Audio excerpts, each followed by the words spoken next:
We are very grateful today to have with us Professor Michael Nagler to present on the topic of peace from within. Professor Nagler has taught nonviolence and meditation, among other topics, at UC Berkeley for many years.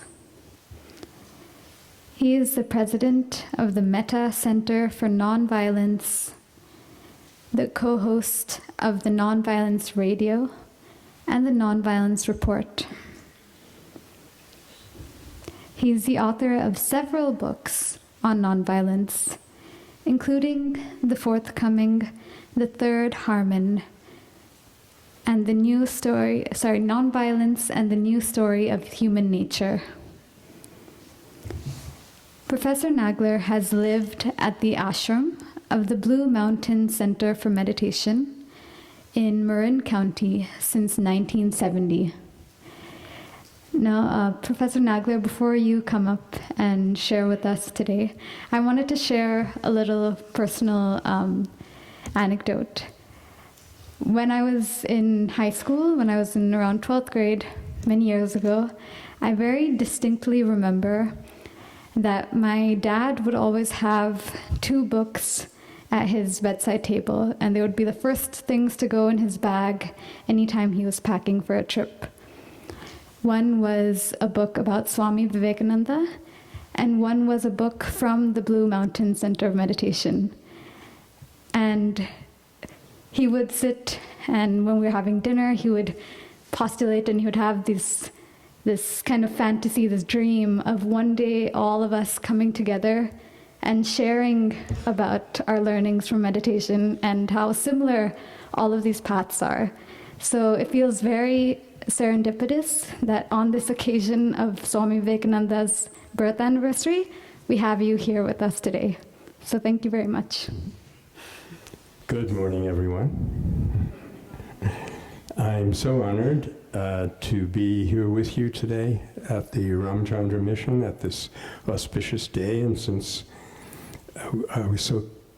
you're so kind to share a personal anecdote, I think I'd like to share one also. One day when I was still teaching at Berkeley, I decided to have kind of a spontaneous discussion with my class. It was a warm spring day, so we went out on the lawn and we're sitting, and this is Berkeley, so other people would drop in and drop out. And one young woman came, and I don't remember what we were talking about at the time, but the question of the heart came up.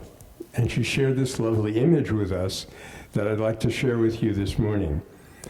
She said, the heart contracts, sends blood all over the body. It expands and draws in blood from every part of the body. And then there's a brief interlude before it contracts again. So the question is, what is happening during that interlude? And she shared with us this image that during that brief space of time, the heart is listening to the blood. It has messages coming from all parts of the body and responds appropriately. And I'd like to think that that's what we're trying to do. We're trying to listen to the messages that are coming to us from all over the world and respond appropriately. Now, this is Swami Vivekananda's birthday, and that reminds me that in almost exactly the same time that Swamiji came to the United States, which was April of 1893, to go to the center of the Conference of Religions in Chicago. In almost the same week, Mahatma Gandhi went to South Africa. So it really seemed to me that this was the time that God wanted India to send her message to the world. Gandhi with his message of nonviolence, Swamiji with his message of spirituality and meditation, and that's the kind of the dual theme that I want to talk to you about today, of meditation and action. And that message could be, thank you very much. From now on, I'll be much more coherent. That message was articulated very well by Vinoba Bhave, who was a close disciple of Mahatma Gandhi's and largely considered his spiritual successor. And Vinoba said that the age of power politics and parochial religion is coming to an end. And now we're seeing the dawn of the age of spirituality and science. And that is very much part of the message that I want to share with you this morning. My sadhana, my own spiritual practice, started in 1966 when I met Sri Ashram at the Berkeley campus. You know, that was the age when people were discovering meditation, and some of my students were going to New Mexico, others were going to Nepal. All I had to do was go to the MLK building, which was about 100 yards from my office. So I felt very blessed on that occasion. And just last night with Jan and some other friends, we were watching a videotape of Sri Ashram. When we moved to our ashram in 1970, we started taping him. And so we have almost 1,000 hours of these Dharma talks that he gave, and we were watching a half hour of it last night. And again, sure enough, he struck on this theme of the combination of spirituality and action. And what he said was, we can function beautifully in the outside world and also cultivate the love of God, that those two things are not in contradiction. In fact, they are mutually reinforcing and complementary. And I think that this type of practice is, this combination is more needed than ever. In 2005, Rabbi Michael Lerner and I hosted a conference at the University of California, Berkeley, called the First International Conference on Spirituality and Activism. And at that conference, one of the speakers said, it was Van Jones actually, if you happen to know him, he said, when activists get spiritual and spiritual folks take to action, watch out. So this is what we are watching out for right now. And I think that you won't have a hard time believing me when I say that the times are more urgent than ever. We have right now, going along with Swami Vivekananda's birthday, we have what seems to be apparently the largest social movement that has ever happened in the world, where 250 million people are protesting discriminatory legislation in India. I was going to say it was like a 250 million man march, except it's mostly women. So it's a 250 Mahila march that's happening in India. So again, those two things are coming together. And not to close our eyes to the grim nature of the situation, I was reading an article recently that talked about Napoleon, and it showed that way back then he had some of the same techniques that are practiced by demagogic leaders today. He talked about, how did he put it? Nouvelle fausse in French, which stands for false news. Hitler's propaganda ministers had the same expression, falsche Nachrichten, and we have today the idea of fake news. Now, what's happening is we're being inundated with false messages, so we can't concentrate on the real messages. And things have gotten a lot more serious since Napoleon's time. In fact, I would say in my more pessimistic moments, and I promise we'll get past this part of the talk pretty quickly, but in my more pessimistic moments, and realistic in a sense, we'd have to say that from Napoleon to Hitler was dictatorship 1.0. These were people who wanted to dominate the world. But it really, doesn't it look today as if we're in dictatorship 2.0, where leaders don't want to dominate the world, they want to destroy it. by completely gutting all of our environmental regulations, inadequate as they were, they are actually putting us on a path to destruction. Don't ask me why, but that does illustrate how grim the situation is and how necessary it is for us to engage our full spirituality in the renewal of the world. How did you know I was going to need some water, Jan? Thank you very much.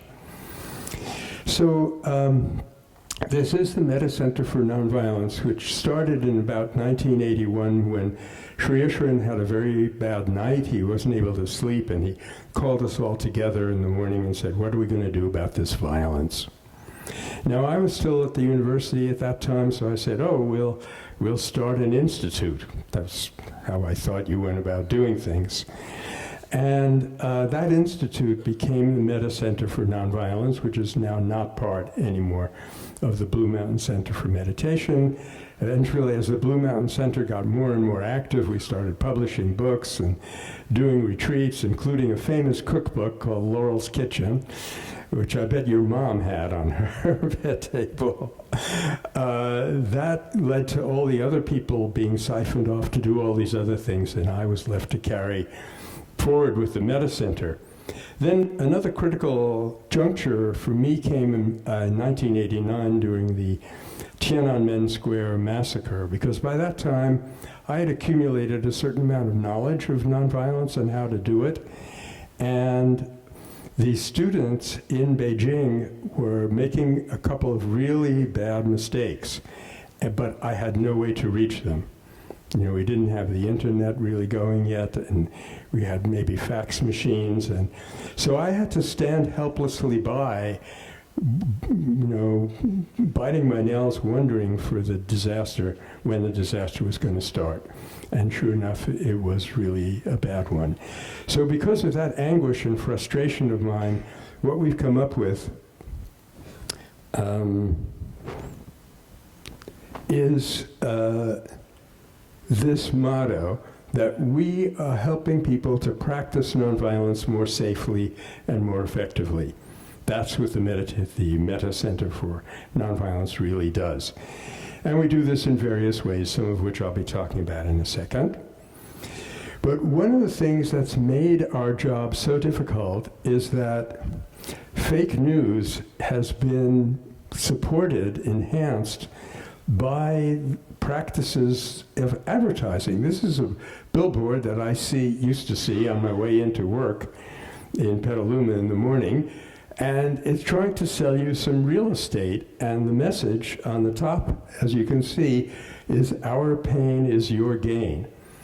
Now, I was a student of literature when I was at Berkeley, and I know something about messaging. Not anything that I can sell, but it enables me to understand that we talk about having a text and a subtext.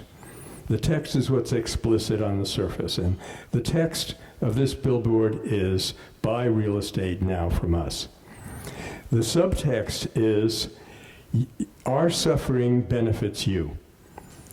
In other words, we are separate individuals, and you can enjoy the unhappiness of another person for your own benefit. Now, that is part of an old story. Let me back up here just a second. The Bhagavad Gita has a verse in chapter 16, verse 9, which I think is a perfect illustration of what is going wrong and gives us a very good clue as how to solve it. That verse says, "People who hold wrong views become the destroyers of the world." So dictatorship 2.0 is being run by people who simply hold a wrong view of what life is. And here's the wrong view right up here in a $56 billion a year industry. So that means that what we would have to do is promote the right view, which would overcome the wrong, and that would be a very powerful way of inculcating nonviolent change without confrontational, disruptive action. Now, what is this wrong view that the Gita is talking about, and what would be the right one? As I've said, nowadays we have a bunch of people who are working on this idea of an old story. The old story, which is what I was taught in school, is that the world consists of material particles, that they bump into each other randomly, and so there's no purpose to life, which would have put me out of business because I did a seminar on the purpose of life when I was teaching at Berkeley, and that we are helpless and separate fragments who are necessarily in competition for increasingly scarce resources, and this competition leads inevitably to violence. So when I started teaching at Berkeley in the 70s, some of my colleagues were beginning to realize this is not how the world works. You know, quantum theory tells us that we're not separate material particles.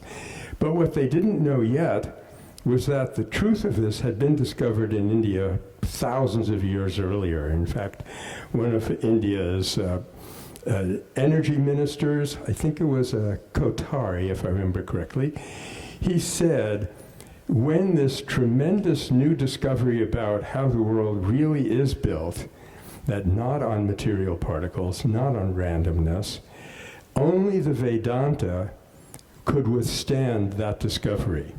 Because in Vedanta it had been taught thousands of years ago that the world does not consist of material particles, it consists of consciousness, and that it is purposeful, and that therefore each of us has a profound purpose.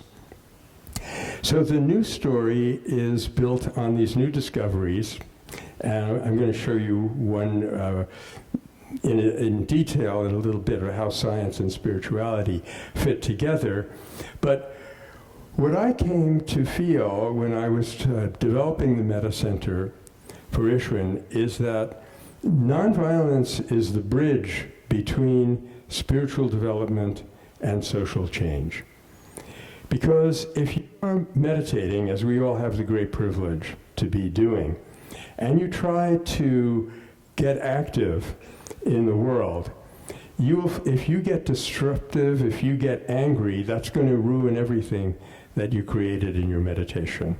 So we work very hard in meditation to bring the mind to a standstill. You know, meditation, the classical definition, is suppressing thought waves in the mind. So we work very hard for half an hour in the morning, maybe half an hour at night, or whatever the period is, and then we go out and start hating people. That stirs up the mind, and we've destroyed everything. Furthermore, the only way to change people's view from what we consider wrong to what we have good reason to consider is much better as a right view is through persuasion and not through coercion. So this is where Gandhi's efforts really come in. I would actually say that the new story, the story that we're trying to create now, is the Vedanta according to Gandhi, or the Bhagavad Gita according to Gandhi. And that has two dimensions, at least.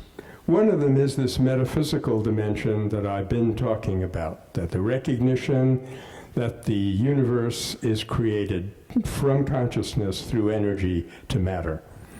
And that while it is almost impossible to say how exactly this comes about, in India there was the best guess that we can possibly make in human language, I think, and that is this concept of Maya. That the world consists of consciousness which creates an appearance of matter. So in a sketch, I guess, that's kind of the metaphysics of the new story. But in addition to the metaphysics is a very powerful theory of action, which Gandhi implemented. And that theory has three basic components. We have to choose the right act. We have to carry it out in the right spirit, which of course is the spirit of nonviolence, and we have to be detached from the results. And this finding the right action is known anciently in India as swadharma. That is the idea that each of us has a particular contribution that he or she is ideally suited to make in the world. And then as St. Augustine said, God help me if I don't make the contribution that I'm ready to make. And when I was talking about this in my classes at Berkeley, students would get very inspired by the idea that they have a contribution to make to the world, and the question then becomes, how do you discover it?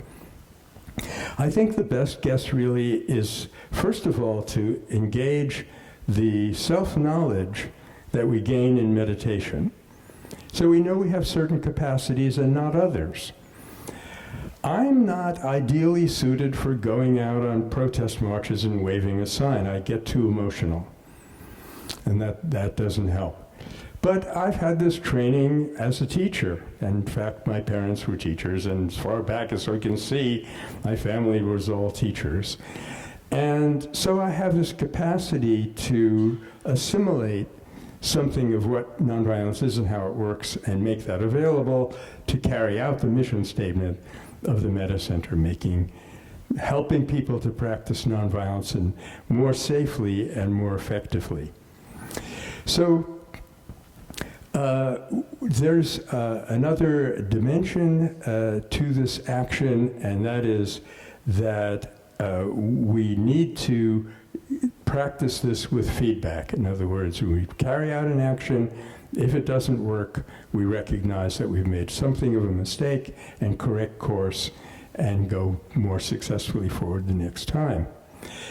So let me describe to you now a little bit how the Metta Center is going about this, and then finally talk about how each one of us can make this discovery of what is our swadharma and how to carry it out effectively in the society, as Ishwaran said, to function beautifully in the world while cultivating at the same time the love of God.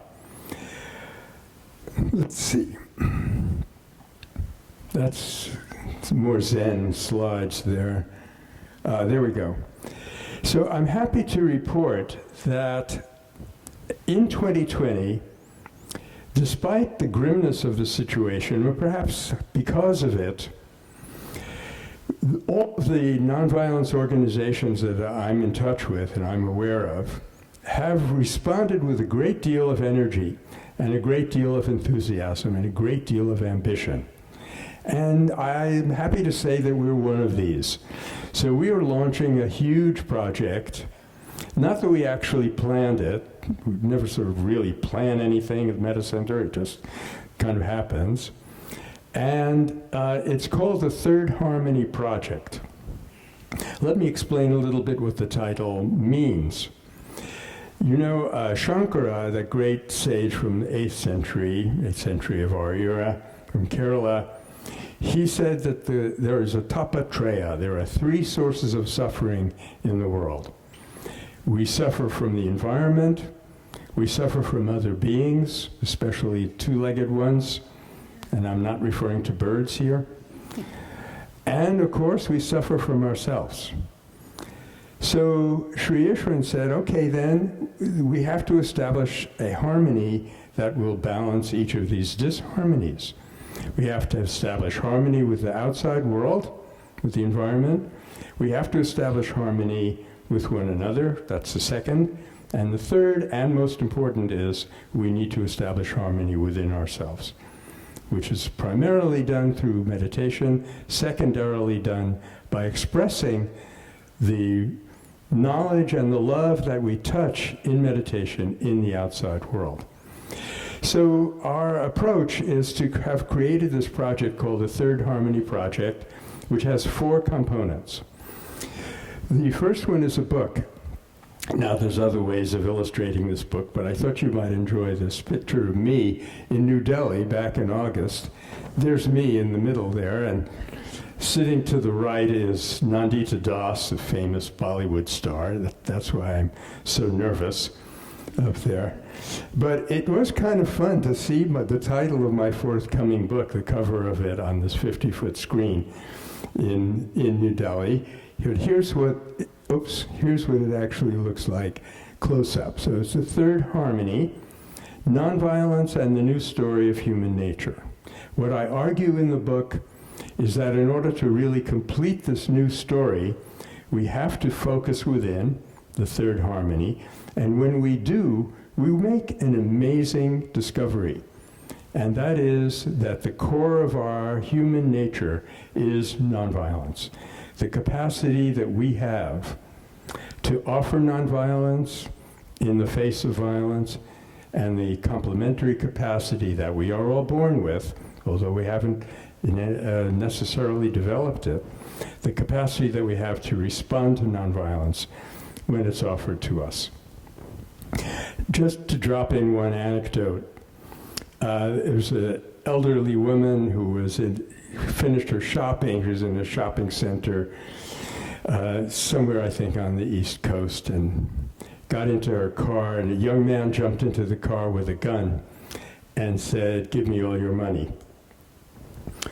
She calmly said to him, "Young man, Jesus is always with me in this car. If you kill me, I go straight to heaven, and you go straight to hell." And whereupon they started having a conversation, at the end of which the guy was crying, put the gun away, and went to get out of the car. She says, "Wait a minute, young man," and gave him all the money that she had. So this idea, I'm happy to help you, but I am not going to respond to your compulsion.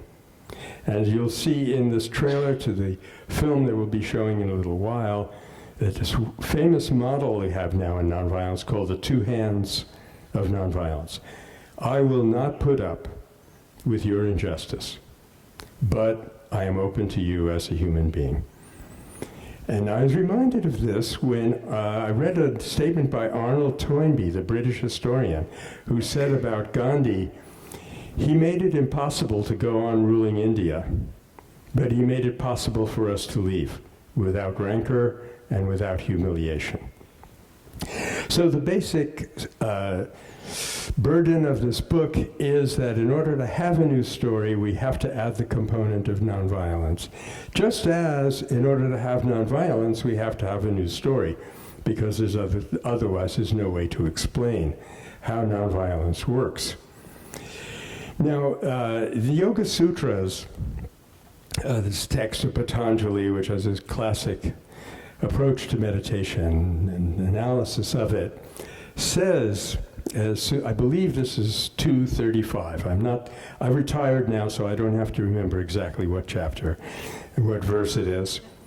But Patanjali said, in a person in whom nonviolence is established, all hostility drops away. So that's exactly what we saw in that car and what we've seen hundreds and hundreds of times in the world of nonviolence. And there used to be no explanation for this in the old science, but now we have this wonderful discovery of mirror neurons. It turns out that in our brain and in our nervous system, there are neurons which precisely reflect the behaviors and the attitudes and the intentions of another person. So if somebody comes to me in a threatening mode, which I'm not suggesting that we try, and I respond in the way that this Mrs. Jacoby responded in that parking lot, which is to say, I'm not going to do what you want me to do with your threat, but I'm not against you as a person. That actually produces a response in your brain, in your central nervous system, which causes you or enables you to make that change in behavior. Okay, so this is project number 1, the book, and it's number 1 because it has an actual publication date. It's coming out in the end of March. But you can order it on Amazon. You can make a pre-order on Amazon. That'll help us out. And Jan and I have been talking about maybe coming back here in March when it's actually available. So that's number one. Number two is a film. And this is the website for the film. And the film, again, is called The Third Harmony. And how many of you recognize this photograph? That is the Gandhi Smriti. That is the path that Mahatma Gandhi took on the last day of his life in New Delhi in January 31st, 1948. And I was there, but I didn't take that particular photograph. So that on the top you see the website for the film. And I'm going to show you in a little while a 10-minute sampler of that film, and we hope to have it. We're having a big fundraiser in Oakland this afternoon, actually. I have to stay, keeping me busy keeps me out of trouble, and this is a very successful day in that regard. So that's the second project. The third project is a board game for gamers called Cosmic Peace Force Mission Harmony 3. And that board game, too, is working its way very closely to completion. The fourth project is the least developed so far, and that is a social media campaign. It will take pieces of the interviews that we've had made for this film. We have 35 hours of interview of nonviolent practitioners, experts, and put those out in a multi-year project to make little media spots, 1 minute, half minute, something like that. Okay, so that's the project. So this is how Metta is approaching the question of how do we shift the world from wrong view to right view, from the old story to the right story. And here's what we suggest that everybody can do. We have a scheme called a roadmap, and what it illustrates is Harmony 3 is right in the middle, person power. These are the steps we need to take to empower ourselves to make that discovery of our Swadharma and have our greatest impact on the world. What we should do next, when we feel we're ready to get into action, is first of all look for constructive steps. This is what Gandhi came to feel, that if you did constructive program correctly, you would not have to go to satyagraha.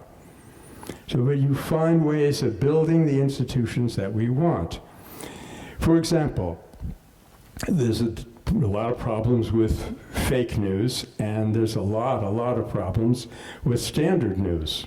When I open the paper, which I'm still addicted to doing this every morning for a few minutes, I scan the headlines, and it's all, accident, crime, crime, accident, crime.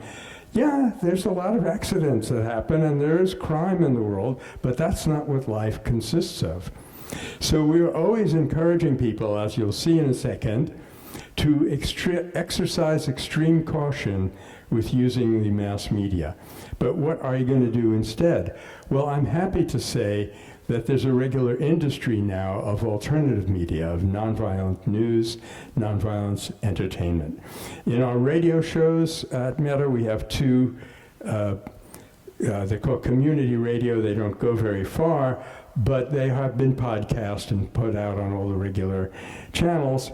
And every show we try to do at least half an hour of nonviolence news, which means news that you either won't hear in the mainstream media, because they're in the old story. They don't know how to even spot it when it happens, or if they hear it, they won't be able to interpret it.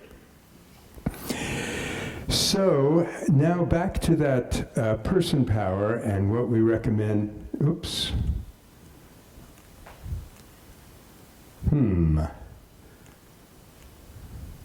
I don't know what I just did. Okay, thank you. Yeah, now let's see. There. This is my most technological achievement, is that slide.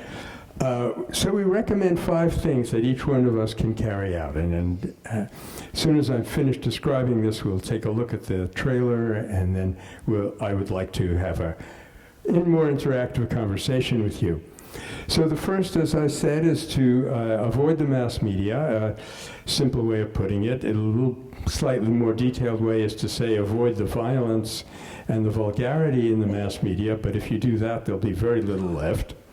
And instead, look at nonviolence news or come to our 2 radio programs. And we're actually generating now a list of alternative and nonviolent news sources. We haven't published it yet, partly because we've got so much else to do, partly because it's changing every day. People just seem to be producing more and more of these nonviolence resources. And then, with the time that you save from not watching the mainstream media, use that time to learn nonviolence. And that's what Metta Center and associated organizations are there for you to help you do that. And we have courses, we have, of course, a very active website, we have 5 animations, and we have, actually when I taught nonviolence at Berkeley, the whole class was webcast. So we have 60 hours of me rapping about nonviolence, if you can possibly stand it, or however much of it you can stand. So anyway, enough said, there definitely are resources we can learn about nonviolence today. When you what you then want to do is take up a spiritual practice, be it heartfulness meditation, or we do passage meditation, or maybe some other kind of spiritual practice. If you haven't got one, it's a very good idea to try, because even if you get all of the distortion and the propaganda of the mass media out of your mind, there still is this accumulated residue of violence and a sense of separateness that we carry around with us. And the great benefits of meditation, as you all know very well, are, first of all, that it increases our sense of unity, our sense of connectedness with other beings. So we will never again believe an advertisement that says our pain is your gain. No, your pain is my pain. That's what the mirror neurons say. My gain is your gain. And secondly, it enables us to overcome fear, and to be active in the world, you need to be able to do that. And you overcome fear mainly by reducing to some degree the amount of body consciousness that we've all been propagandized to have, again, mainly by the advertising industry. Then also it gives us much deeper self-knowledge. So the one thing that I don't have to do here today is tell you people about meditation. So I will go on. When you've done all these 3 things, it's a very good idea to try to overcome the separateness and the alienation that's been imposed on us, partly by the modern technology of our age. And so just be more personal with everybody. Instead of sending an email, do a phone call. Instead of doing a phone call, take somebody out for a cup of chai. It's just a habit that we can cultivate, and to overcome the breakdown of human relationships and get ourselves back to a more civil discourse. And then finally, tell the story. And we would recommend that people that can do this in 2 ways. Getting active, finding a project that you feel you can contribute to successfully. And when you're doing it, this is the value added of the meta approach. When you're doing it, always be ready to explain why. You know, people say, what? Save the whales. You know, you're not a whale. But then you should be able to explain that all life is an interconnected whole. If we destroy part of it, we destroy the whole thing. You should be able to explain that when we hurt another being, we suffer. And if you don't believe that, if you haven't contacted that response in yourself, there's the science, mirror neurons. I mean, why is it that American servicemen and women are committing suicide at a rate of almost 20 a day? Well, if you ask them, they'll tell you, you know, I feel like I lost my soul. in Iraq, or I forgot who I was. I no longer like who I am since I came back from Afghanistan. It's a terrible burden that we've imposed on people. So be prepared to say, look, no one has ever gotten PSD by an act of love. That's a quote from a friend of mine who was a retired Army officer, actually. So if we're ready to explain these things as we're doing them, I think we have a double impact, which is very effective. So that is what I wanted to share with you by way of what Metta is doing and what I think that we all could be doing. And now I would like to just give you a 10-minute preview of what our film is going to be about.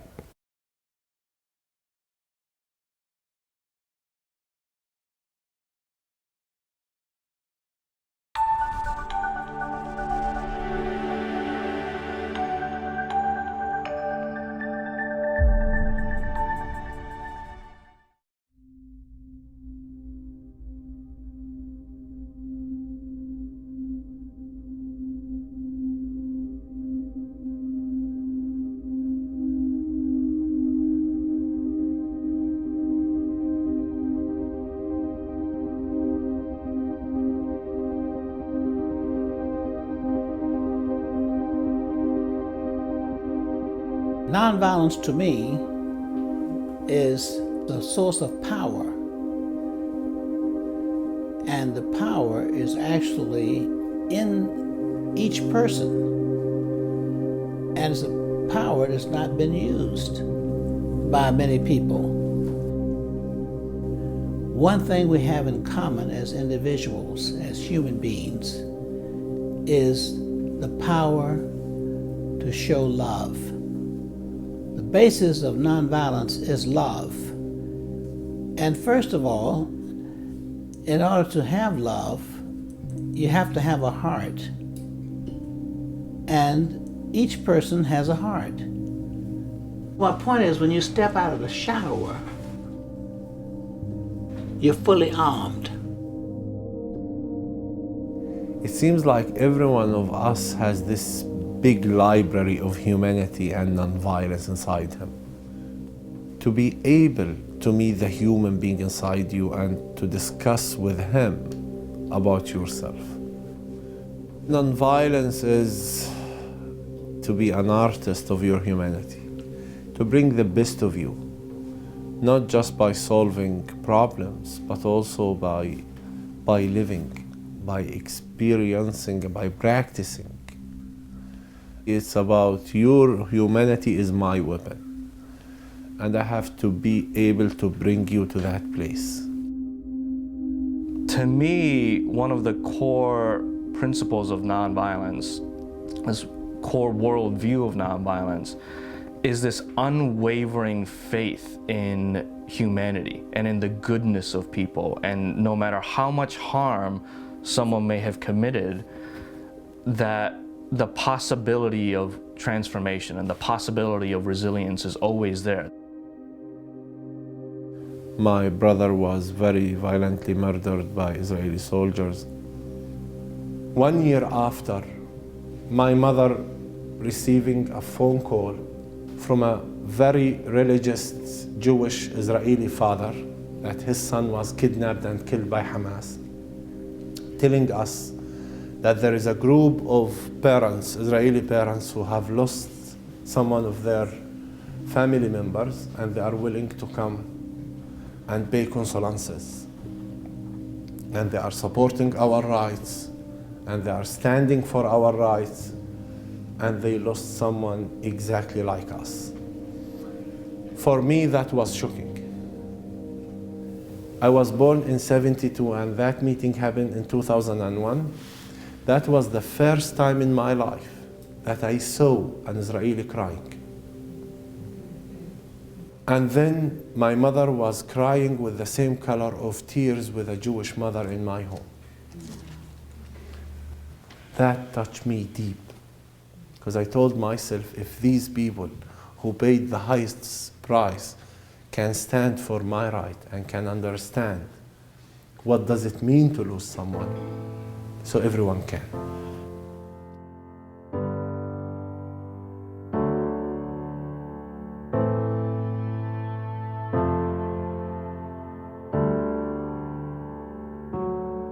premiumbeat.com.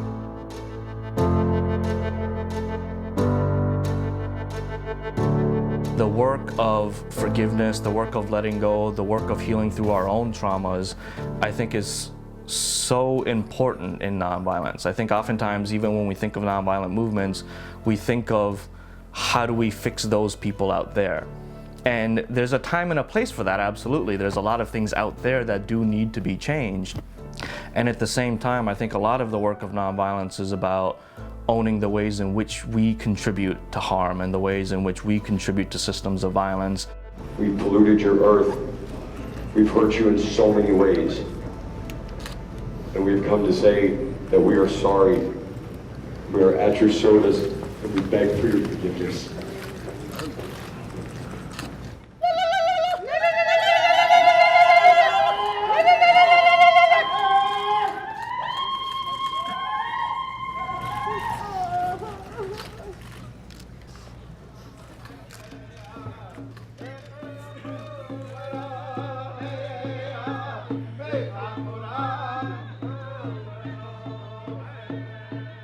We lose sight of the fact that we ourselves are beings that want to be in good relationships with each other, and sometimes it's easy for us to be hateful and to be angry at everyone. But it's always possible to reach the core of who we are. And I think nonviolence is about, my mentor, Dr. Bernard Lafayette, says that nonviolence is about bringing out the best in people, right? Helping people fulfill our potential as a species. We are continually inviting people to really work with the two hands of nonviolence that Barbara Deming, the late feminist writer, talked about, an activist. The two hands of nonviolence being, on the one hand, I will not cooperate with your injustice, but I'm open to you as a human being. I think this is the job description of the 21st century.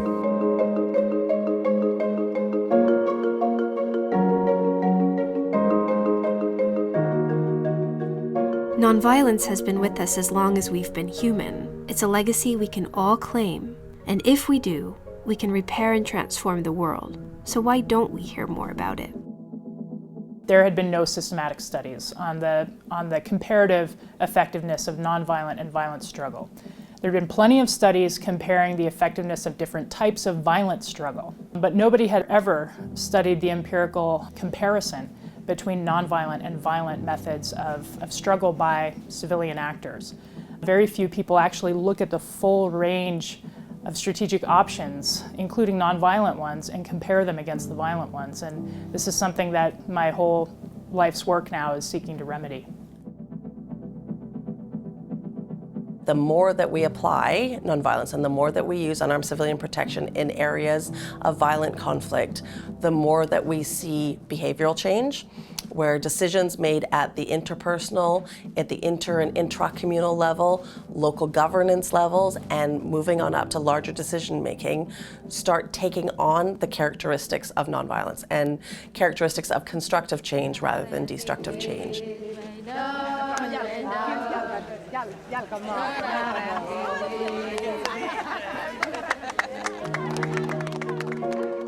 I spend a lot of time trying to figure out what is the movement we're trying to build, because there are some things that are about passing legislation, there are some things that are about building the movement, and there are some things that are about making a cultural narrative shift.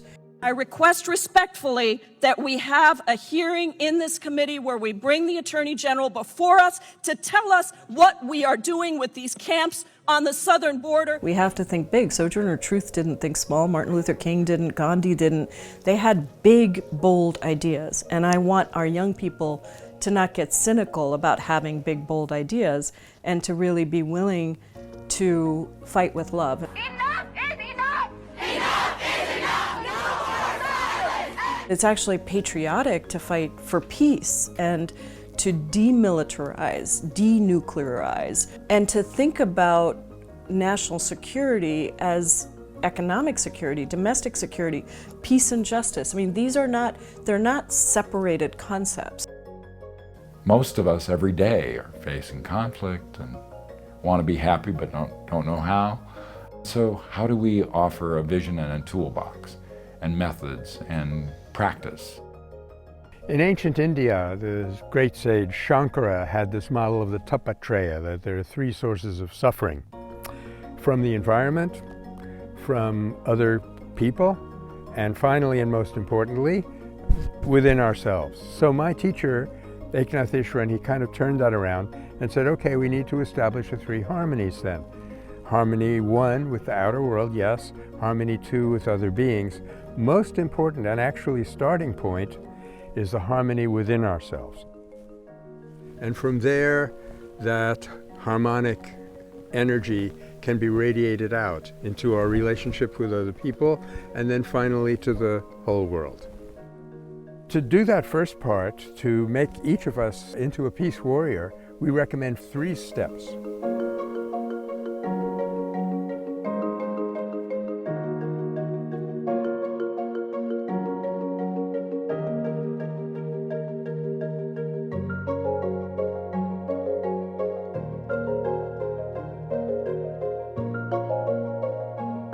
We're in a time where it is no longer us versus them, but it's all of us or none, and everyone has something to contribute.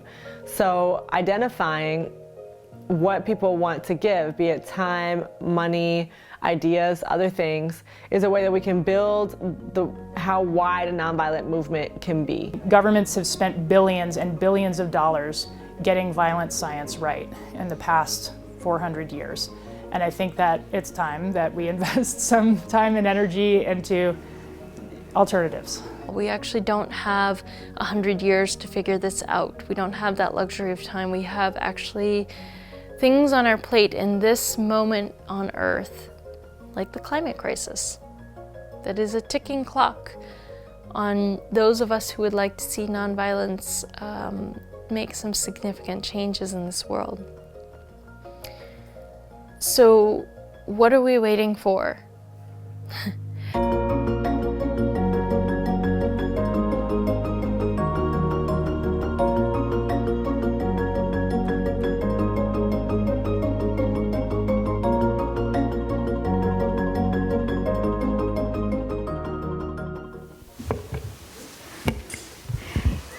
Thank you so much, Professor Nagler. Before we move this session to the suite on the side, I'd like to invite Nitin Puri to give a thank you vote for Professor Nagler. Thank you, Professor Emeritus Nagler, for your talk. It was, for me personally, extremely inspiring, and I think you touched on so many wonderful messages in your talk that each of them is truly an inspiration. I know you mentioned we didn't have any easy questions for you. I think you presented such an elegant solution to what we see, the strife that is in the world through the different steps, that it was truly inspiring. Especially, you highlighting the principles from Gandhi and Vinoba Bhave, and how, even though we see more power, politics in play, it's also that it is as you reflect, that through increased awareness, that is going to come to an end.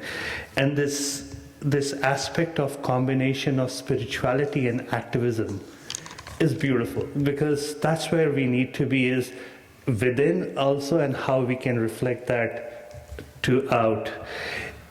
And specifically around social media, the subtext piece that you presented, that's really aware, very important for us to be aware. It all goes back to that, because messages are going to come, but you have to understand why. You have to ask the question of why.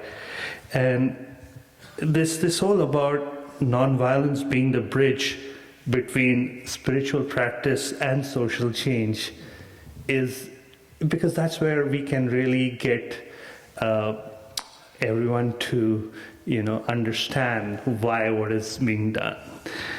Your 3 steps to Swadharma, amazing. And I loved about, the 2 hands piece that you shared, how we stop injustice, but also allow a path for, peace and harmony. That balance is beautiful, because that's where that comes and resonated very well. In the end, what we talked about, personal power, the 5 steps to personal power, all of those are concepts that each of us can ingrain very effectively in our. So we look forward to having you here in March. I'm really excited about that, and certainly look forward to reading your book when it's launched. Thank you so much for being here with us.